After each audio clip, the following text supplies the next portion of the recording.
Hello, it's Sharon McKesky, or as you guys might remember me, Sharyn Hogben.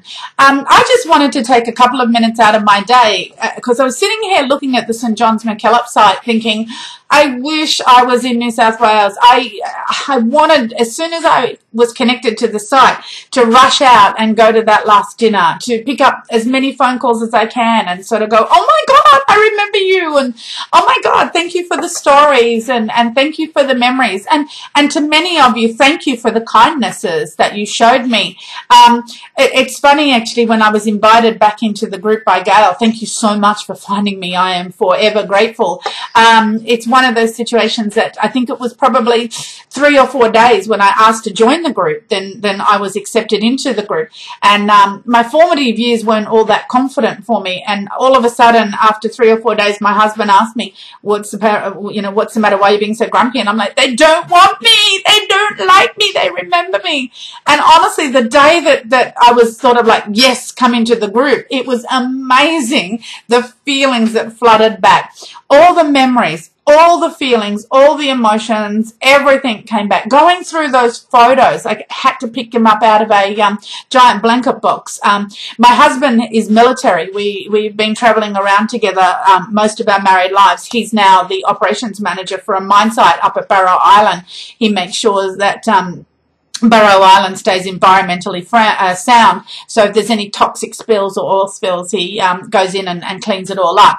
But he's what they call like a master dive master, which is higher than a master diver. If there's an emergency in a cave, for example, and it's all flooded, he'll dive in and rescue them. So he sort of has that edge of the seat life. I kind of figured living with me would be enough of that edge of the seat life, but no, he has to move 3,000 kilometers away just to get a little bit more excitement. But that's fine. I digress.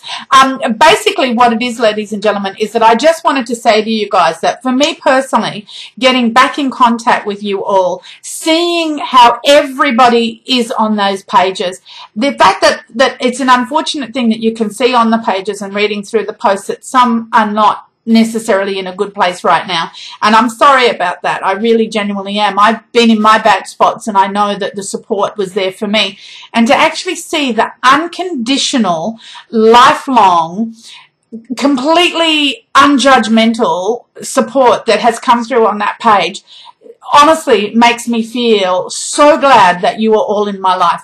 As I said, I've been with my husband for many years. I have lifelong friends, many of them that have been around for close to 20 years. The second I was accepted back into that group, the second I started making connections with people again that I went to school with, I honestly felt the last 30 years just crumble away. It was as if we picked up the phone and started speaking to each other from yesterday.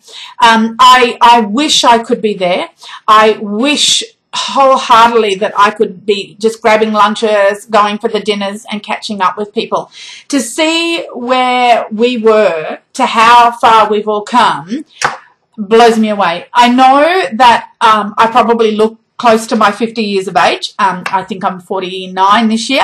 And that's okay because I kind of like is what it is. But in my head, I'm still that 17, 18-year-old girl. There's many people that I want to say hello to, many people that I want to acknowledge, but I won't do it here because I don't want to offend those that I accidentally forget. Menopause brain. But what I can say is that every single one of you, I'm excited to catch up with. Every single one of you, I'm so glad to have stalked your Facebook pages and seen where you're up to and how you've been. I had one bit of unfinished business in my life, and that was to say something to Jackie Stanton.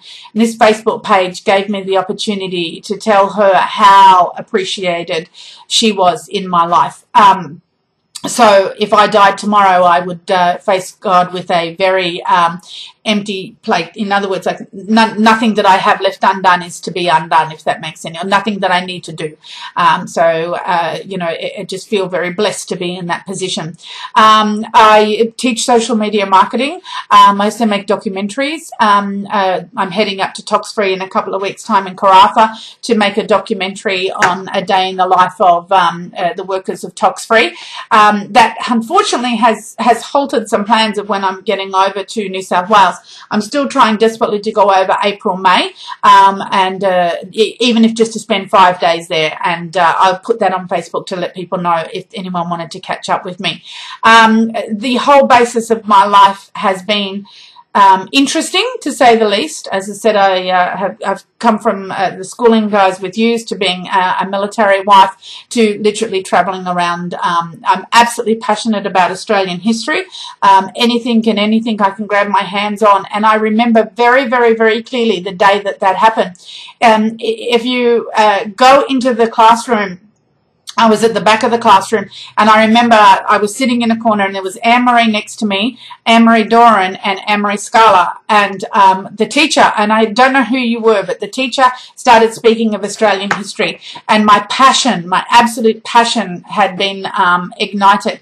To prove that point, if you do a Google search on convicts and bushrangers and exhibition, you'll actually see my big exhibition, which is in New South Wales at the moment, on Australian history.